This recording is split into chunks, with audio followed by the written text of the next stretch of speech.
Hey there! Welcome back to another peaceful evening together. Tonight, we're curling up beside a warm, crackling fireplace for a story about love, memory, and quiet healing. It's the tale of a widowed man, living alone in a little house on Autumn Hill, who stumbles upon a box of old unsent letters he once wrote to his late wife. And each night, he chooses one letter to read aloud, not to grieve, but to remember. To let the past gently whisper comfort into the present. Before you get comfortable, take a moment to like the video and subscribe, but only if you truly enjoy what I create here. And if you'd like, let me know in the comments where you're tuning in from and what time it is for you. It's always heartwarming to see our little quiet community grow. Now, dim the lights, settle into your favorite spot, and let the soft hum of your surroundings ease you into rest.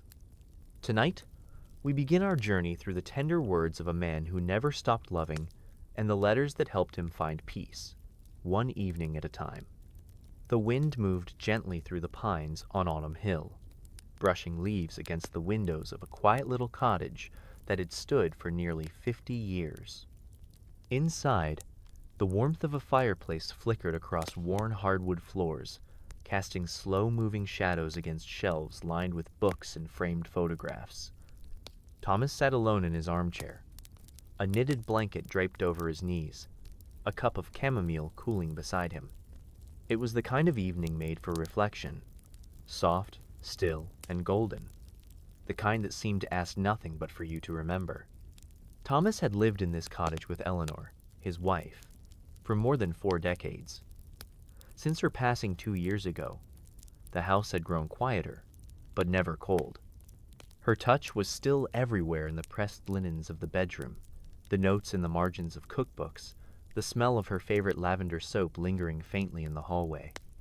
That afternoon, while sorting through the attic, a task he'd delayed for too long, Thomas found a small wooden box he didn't remember keeping.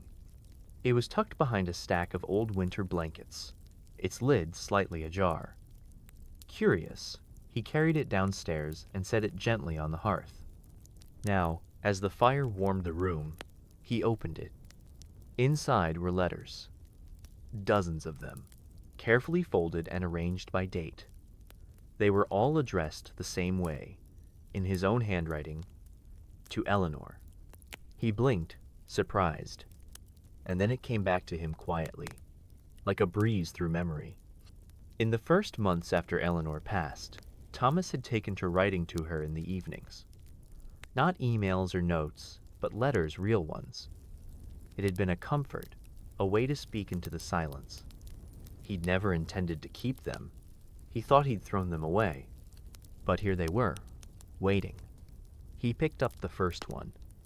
The paper felt fragile, like something found in a time capsule. The ink had not faded, but the corners were worn. He unfolded it carefully and glanced at the date just 2 weeks after the funeral. The handwriting was neat, the lines steady. He hadn't read it since the night he'd written it. The fire popped gently. Thomas leaned back in his chair, held the letter in his lap, and began to read aloud. "Dear Eleanor," he said, his voice rough with quiet emotion. "I don't quite know what to do with my evenings anymore." He paused. The words felt familiar and new all at once. They reached into a place inside him that hadn't been touched in months. As he read on, the firelight flickered across his face, illuminating a softness in his eyes. Each sentence was a step backward, through time not to forget, but to remember more fully. And though he sat alone, the room felt different now. Less empty, more like memory had pulled up a chair beside him. He smiled faintly, remembering how Eleanor always teased him for never finishing anything he started: books, crossword puzzles, even his stories. "But you always finish the ones that matter," she once said, tapping his chest. In here, as the fire crackled, Thomas realized something he hadn't understood. These letters weren't just memories. They were conversations still waiting to happen. Echoes of a love too big to be silenced, even by time. He leaned back, the letterbox still full beside him. And though the night was deepening, he felt no hurry. There were still so many pages left to read. The fire hummed softly as Thomas unfolded the next letter.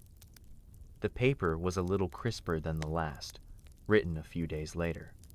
He leaned back in his chair, cleared his throat, and began reading aloud, as if the walls themselves were listening. "Dear Eleanor," he began, "do you remember the day we met?" He smiled to himself. Of course she did.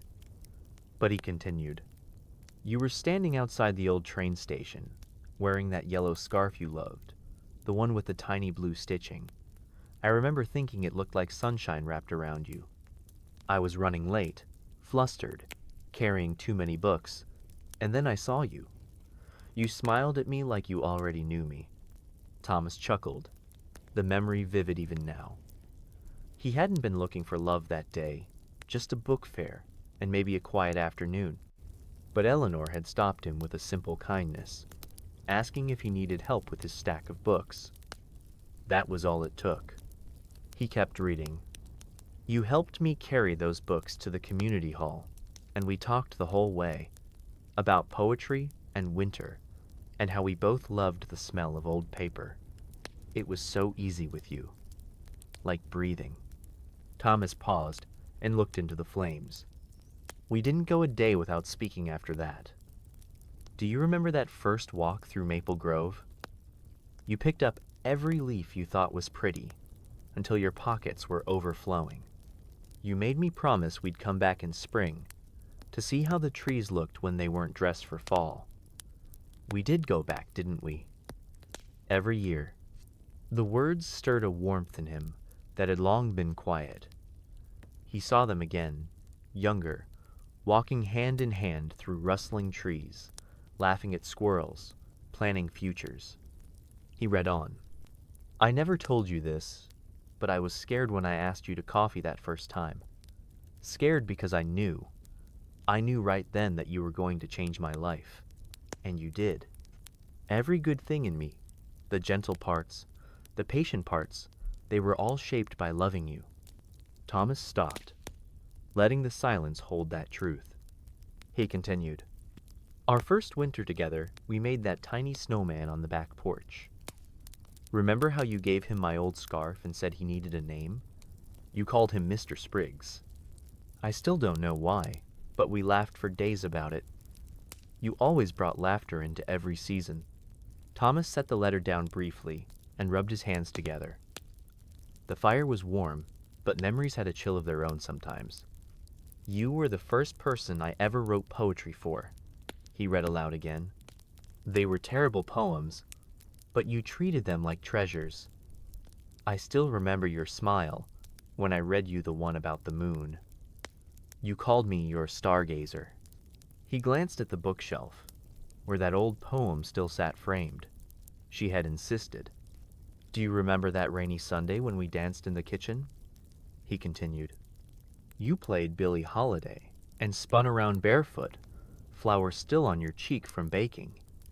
I told you I couldn't dance, and you said, 'You don't have to, just sway with me.'" Thomas chuckled softly, the scene so vivid he could smell the cinnamon rolls they'd burned that day. "I've never stopped swaying with you, Eleanor," he read. "Even now." He looked up, blinking back emotion. "I miss the early days, not because they were perfect, but because they were simple. Just you and me, learning each other slowly, a kind of beautiful that doesn't ask for anything except time and attention." He paused, folded the letter, and placed it gently beside the first. Then he sat back, letting the fire cast its gentle glow. "Thank you for that beginning," he whispered aloud, "for choosing me." He leaned his head back and let the silence stretch. Then, as if Eleanor herself had nudged him forward, he reached for the letter again and turned it over. There was more. "You always said autumn was your favorite," he read. "Not just because of the colors, but because it felt like a season that understood letting go. I never told you how much that stayed with me. I think you taught me gently how to live with both beauty and change. Thomas could see her in his mind, standing at the edge of Autumn Hill with her arms stretched wide, letting leaves fall around her like confetti. "It's all so temporary," she had once said, "but that's why we have to love it while it's here." They had spent many such afternoons wandering the woods, collecting acorns and taking photographs. She always made him take one of her, laughing. "So you'll remember the joy, not just the day," she'd said. He continued reading. "Our first Christmas together, we could barely afford gifts. But you made me that scarf, the one I wore, until it unraveled. And I carved you that lopsided jewelry box. You told me it was perfect because it had character. You always saw beauty in the flawed." He smiled, his eyes misting. "You taught me patience," the letter said. "You taught me that love isn't in grand gestures, but in doing the dishes together, in the way you folded my laundry, in your hand reaching for mine in the middle of the night." Thomas added softly, "In the way you made tea when you knew I'd had a hard day, or how you always left the porch light on when I worked late." The fire crackled, a single log collapsing into a soft bed of ember. Outside, the wind brushed against the window pane again, as if trying to listen. "Eleanor," he read, his voice softer now, "I didn't know back then how fast time moves. How one day you wake up and the person you love has gray in their hair and laugh lines in their cheeks, and you think, how lucky am I to have had so many mornings with them." The letter ended there, not with a farewell, but with a simple line. "I loved you every day, and I still do." Thomas closed his eyes. There was something incredibly complete in that memory. The beginning, the spark, the slow unfolding of a life shared. He thought of her again, in that yellow scarf, standing in front of the train station, holding out her hand. And for a moment, he felt her hand in his again. Not cold, not gone, just there.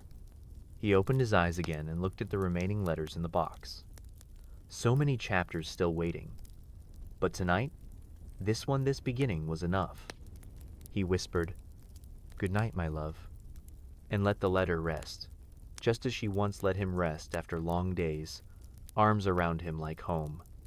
Outside, the first stars appeared, one by one, above Autumn Hill, quiet witnesses to a love still spoken, letter by letter, into the night. And inside, the old cottage held its breath with him, wrapped in the warmth of fire and memory and the tender sound of a heart still speaking. Thomas reached for the third envelope, older now in appearance, the paper faintly creased but intact. He unfolded it slowly, as if careful not to disturb the silence that had settled into the room like an old friend. The ink was familiar, his own steady and strong. He began to read. "Dear Eleanor, I think of our house as a story, one we wrote not in chapters, but in the quiet punctuation of everyday things. You always said it wasn't the walls or the roof that made it ours. It was the way we filled it." Thomas paused and looked around the living room. Everything still stood as they had once arranged it. The armchair angled toward the fire, the plant that only she could keep alive, the clock that always ran 2 minutes fast. Every detail had a memory. He continued reading.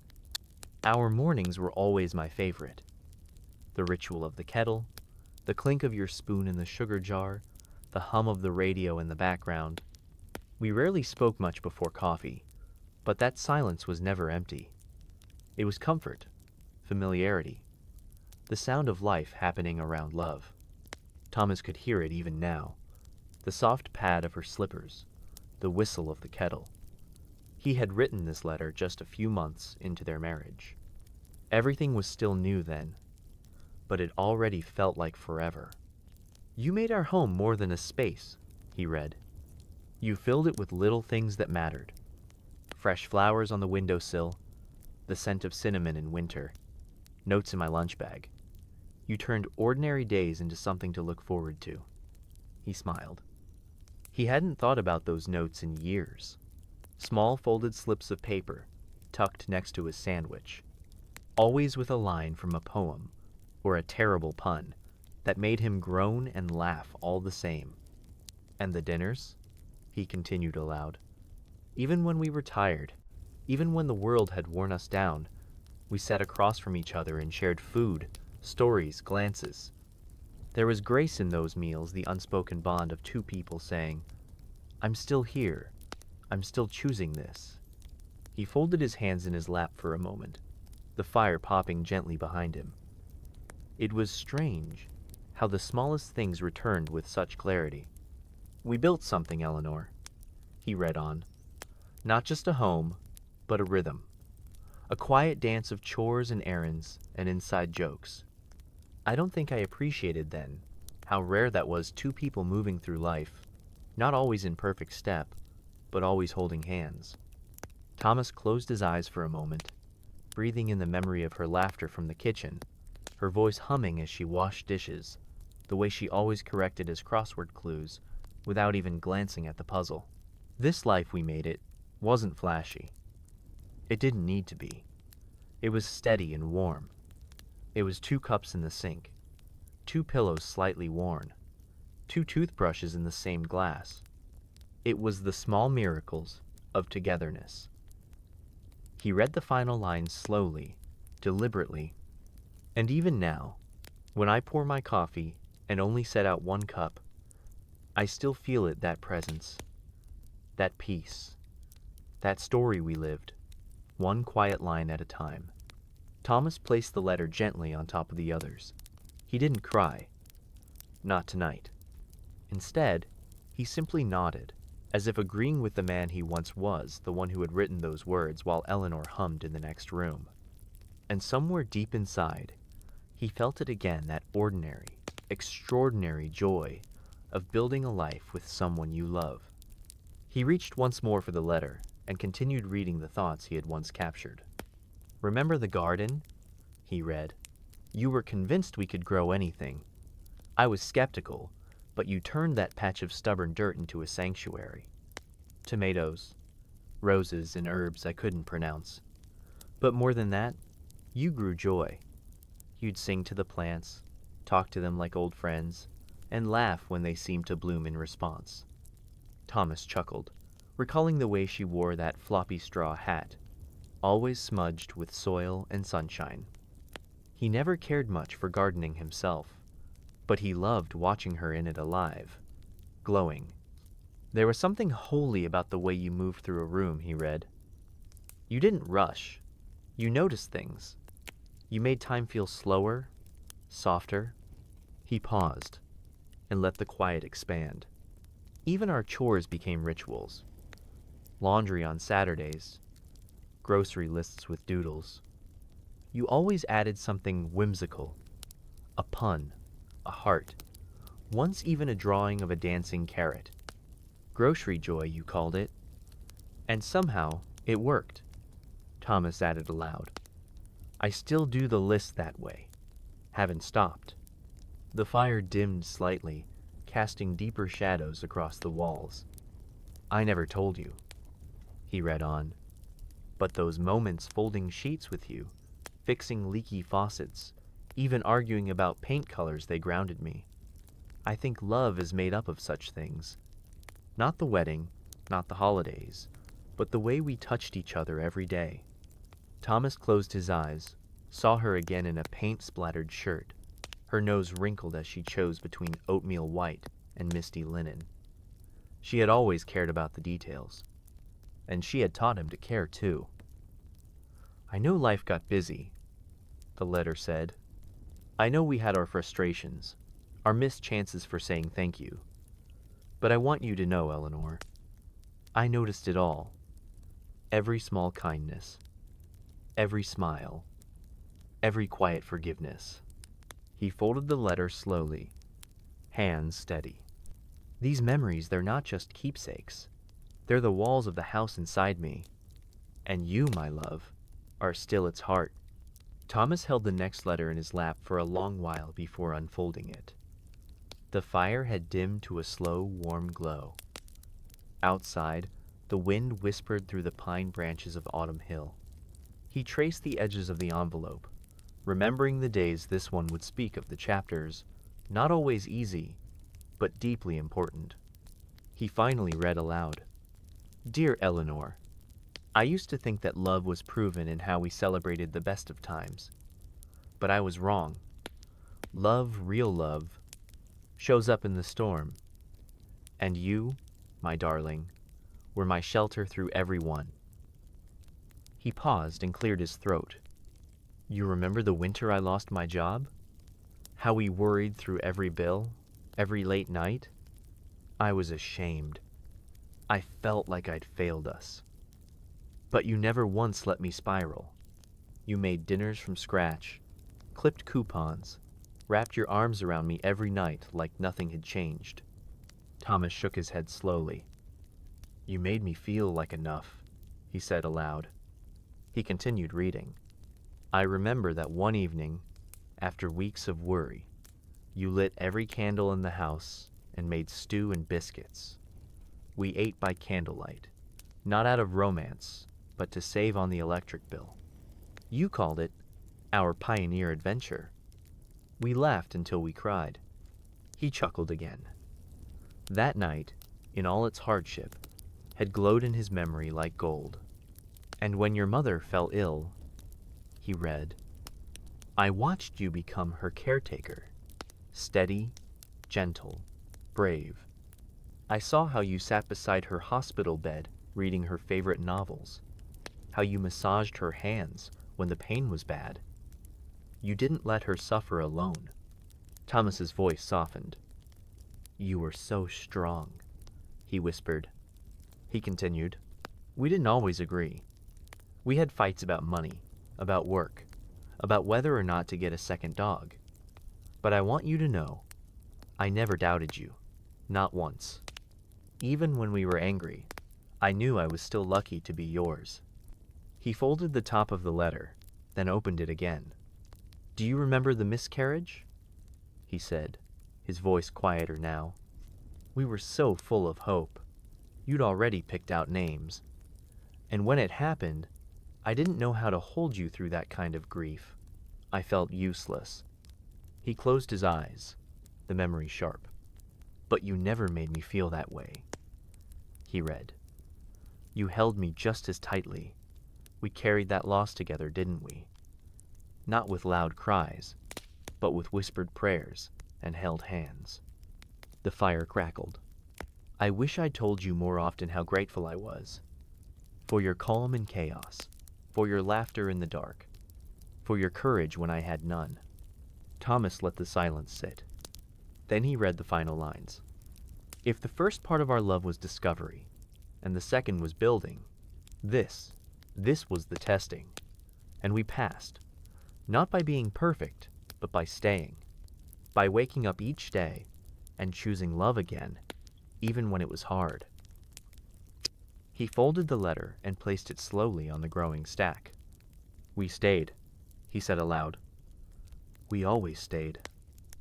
Thomas leaned forward, warming his hands near the fire, and took a breath before continuing to read the second page of the letter. You remember the year the roof leaked? He read. It felt like everything was falling apart. The house, the car, our plans. But we patched it together, bit by bit. I climbed the ladder. You held it steady. We did what we always did. We figured it out. He laughed softly, remembering the afternoon rain dripping into a bucket they named Bobby. Eleanor had drawn a face on it and made it a character in their home for weeks. You always had a way of making the hardest moments feel manageable, he read. You'd turn fear into a story, a problem into a project, and sorrow into something you could wrap your arms around. He paused and added aloud, You made life livable, Eleanor, especially when it didn't feel fair. He continued, I remember when I got sick. Nothing serious, but bad enough to scare us. You became nurse, cook, and comedian all in one. You read the newspaper aloud in silly voices, made soup I didn't deserve, and made sure I always took my medicine. You even kissed my forehead like I was your child and your husband all at once. Thomas felt tears welling but didn't let them fall. And when we lost your father, the way you held it together for your sister, planned the service, stood at the podium, and spoke with such grace, I've never admired you more. He let the words sit for a while. These were the moments that revealed you, Eleanor. Not just your kindness, but your resilience. The way you stayed soft in a world that demanded hardness. He folded his hands again and took a long breath before reading the last portion. I know we had seasons of silence. Days when we were too tired, too stubborn, or too hurt to speak clearly. But somehow, even then, you never left my side, not truly. You stayed in the room, stayed in the conversation, stayed in us. Thomas looked at the box of letters and smiled, heart full. Life with you was not without its shadows, he read. But you were always the light that found me in them. Thank you for that. For being a lighthouse. For being home. He folded the letter, kissed the edge of the paper, and set it gently on top of the others. Outside, the wind hushed, as if listening, as if it too remembered. And in the stillness of the room, love lingered, quiet and whole. Thomas didn't reach for the next letter immediately. He stared into the fire for a long time, as if listening to something deeper than silence. The next envelope sat on the table beside him, heavier somehow. He knew the weight of the memories it carried.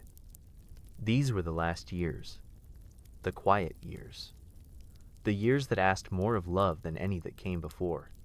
Finally, he unfolded the letter and began to read. Dear Eleanor, I've been thinking about those final years, how they slowed down and deepened, like a song moving toward its last verse. There was so much tenderness in them, wasn't there? Thomas's voice cracked slightly, but he kept reading. You always said growing old with someone was a privilege. I never understood that until I lived it with you. We moved slower, but we moved together. I loved the way we didn't rush, how we watched birds from the porch for hours, or read whole books aloud just to share the words.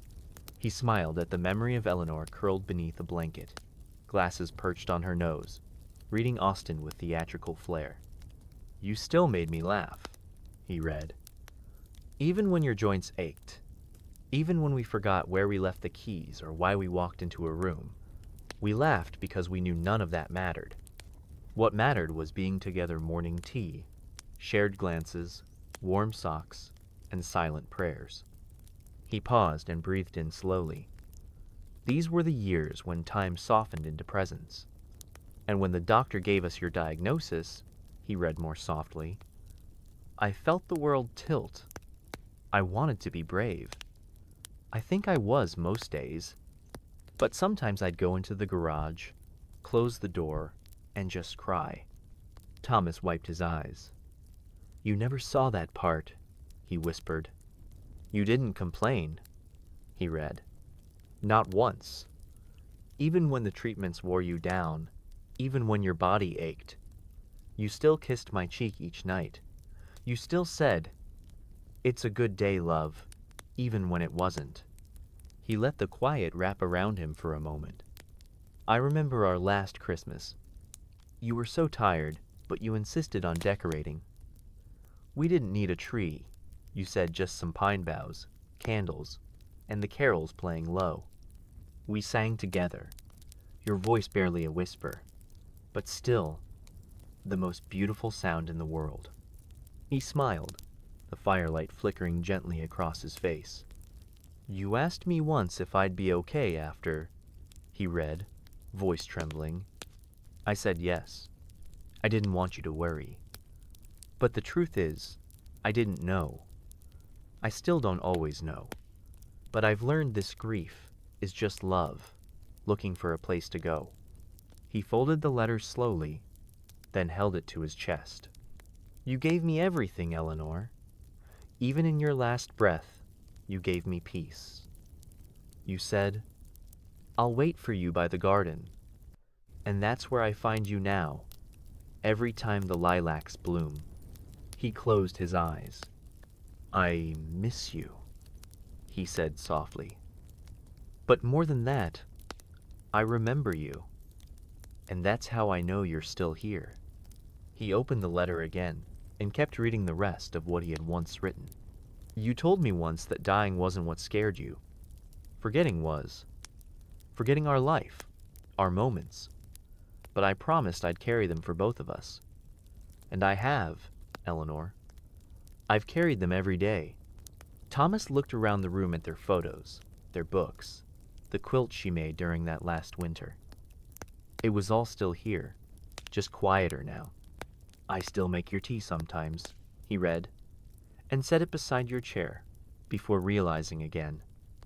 And then I smile, because even in those forgetful seconds, you were present. He read on slowly, savoring the softness of the words. You used to hum when you cooked, little tunes I didn't recognize. I never asked where they came from. I just liked hearing them. They made the house feel full. Even when your voice grew weak, I'd sometimes catch a faint melody as you stirred the soup. Thomas wiped at his eyes with a slow, steady hand. I remember the garden, he read. How we turned it into your sanctuary in those final weeks. You wanted to be surrounded by color, so I planted everything late, and we prayed spring would come early. It did. Just enough to bloom around you before you closed your eyes. He stopped and let the fire speak for a while. I read to you every night, didn't I? He whispered. Sometimes just a few pages before you fell asleep. Sometimes a single poem. And every night you'd say, one more? Like a child who didn't want to leave the story. He reached for the final page of the letter. You asked if I'd still talk to you when you were gone, he read. And here I am, doing just that. Not out of grief, but gratitude. For the love, for the years, for the slow, gentle way we lived. Thomas stood and walked to the window. Outside, the stars blinked quietly above Autumn Hill. He pressed his hand to the glass. You once said love doesn't die. It just changes form, becomes memory, becomes voice, becomes letter. He returned to his chair and added, you were right. He folded the letter and set it down gently. And then, in a voice made soft by time and healing, he whispered, you waited for me by the garden, and I promise, one day, I'll come find you there. Later that night, Thomas lit a single candle and placed it on the windowsill. He remembered how Eleanor used to do that on the first night of autumn, a quiet signal to the changing season. He sat back down, opened his journal, and wrote her name slowly at the top of a fresh page. Tomorrow, he whispered, I'll plant the lilacs again. And with that, he closed his eyes and rested not in sadness, but in the warmth of having loved fully and having been loved just the same. In the morning, he would sit again by the garden. He would read another letter, and he would let the birdsong, the breeze, and the scent of earth remind him that love, like seasons, always circles back quieter perhaps, but never gone. And in that, he found peace.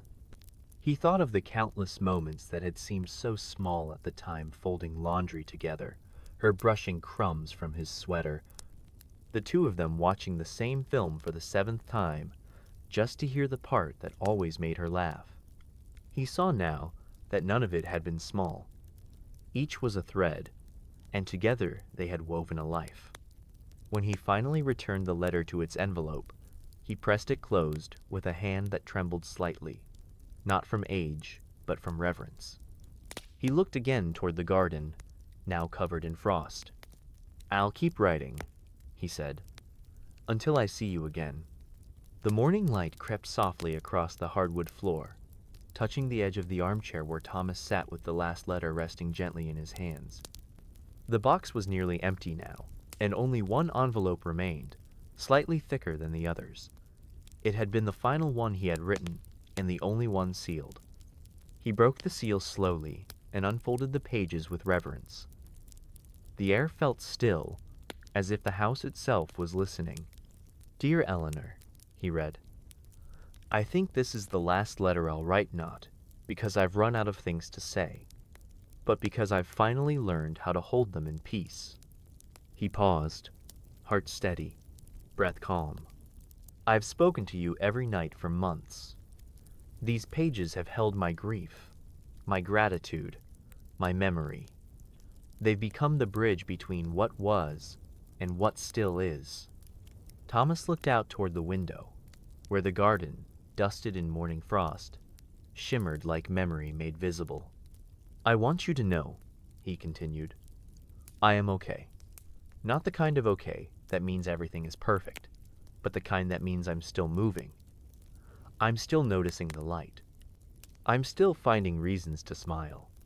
His voice caught just slightly. "You would be so proud of me, Eleanor. I've made the soup you taught me. I visited the lake where we used to sit and count clouds. I even tried to dance in the kitchen again. I was terrible, but I laughed, and I think you would have too." He smiled, eyes bright.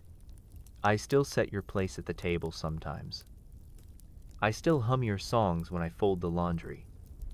And I still look for you in every morning that starts soft and kind. You are here in all of it." The fire beside him crackled gently, as if offering its own quiet affirmation. "Thank you," he read, voice gentle now, "for the years, for the patience, for the love that never needed to be loud to be lasting. You gave me a life of depth, a life of meaning." He rested the letter on his lap and breathed deeply before reading the final lines. "You once asked what I thought happened to love when the people were gone. I didn't have an answer then, but now I do. It lives in the way we remember, in the way we live on for one another. It lives in these letters." End of quote. He folded the letter and set it back in the box, not as an ending, but as a resting place. Thomas stood, walked to the garden, and sat on the old bench beneath the bare-limbed lilac tree. He closed his eyes, turned his face to the sky, and whispered, "I love you, always." And for the first time in a long while, he felt no ache in the silence that followed only presence, only peace. Back inside, Thomas placed the box on the mantel. It had served its purpose, not as a container of sorrow, but as a vessel of memory. He stood for a while, fingers grazing the smooth wood of the lid, feeling the warmth it had absorbed from the room. He picked up the framed photo of Eleanor, the one taken in the garden, her eyes crinkled in laughter, a smudge of dirt on her cheek. "You always found the light," he whispered, "even in me." Later that day, his granddaughter Clara visited. She found him in the kitchen stirring a pot of lentil soup, her grandmother's recipe. She hugged him tightly, sensing the shift in him, a calmness, a completeness. "Are you okay, Grandpa?" she asked softly. He nodded. "I am now." She noticed the box on the mantel, the letters stacked neatly inside. "Did you write all those for Grandma?" "Yes," he said. "Everyone." Clara sat with him by the fire that night. He read a few lines aloud to her, the soft ones, the funny ones. She cried quietly, then smiled. "You should publish them," she said. "Other people need to feel this too." Thomas shook his head. They were just for her. "Then share them," Clara said. "So she keeps giving." He didn't answer right away, but the thought stayed. The days that followed were quiet, peaceful. He planted new lilacs by the bench. He wrote letters still not to Eleanor, but to the world. Stories of how love ages, how memory comforts, how grief does not have to be lonely. The local library invited him to speak at a reading group. He brought one letter. Just one. He read it aloud. When he finished, the room was silent. Then someone clapped. Then everyone, he realized then. Eleanor's voice lived in his. Months passed, seasons shifted, and one morning, Thomas returned to the bench beneath the blooming lilacs, his hands aged but steady. He placed a new letter there, not to Eleanor, but to anyone who might one day need it. A letter that said, "Love doesn't end. It becomes." As he walked back to the house, he didn't look behind. The garden would remember. And somewhere in the quiet of the wind, her voice lingered soft, smiling, home. That evening, Thomas lit one more candle, placed it beside the window, and sat with a cup of tea. He didn't speak aloud this time. He didn't need to. Because love, once spoken so many times, had finally made a home in silence. And in that stillness, Eleanor was everywhere, in the flicker of the flame, the warmth of the mug, the quiet rhythm of his breath. He smiled, and the world, just for a moment, felt whole. He closed his eyes, letting memory settle like dust on sunlight. And as the stars began to bloom above Autumn Hill, he knew he had said everything that ever needed saying. The letter was done. But the love? That never ended. Always. So now, the fire has dimmed, and the letters have all been read. But in their words, Thomas found not just remembrance, he found presence. Because love, true love, doesn't end with silence. It lives in memory, in ritual, in the courage to keep living with the heart still open. These letters were never really about loss. They were about all the moments that made the love worth remembering. About the way two people can write a lifetime together, one small page at a time. And as he folds that final page and looks to the sky, we are reminded, the people we love never truly leave us. They become the softest parts of who we are. And like a candle in the window, they light the way home always. If this story brought warmth to your heart, please consider subscribing and leaving a gentle like. There are many more stories waiting, just like this one, and we'd love for you to be part of them.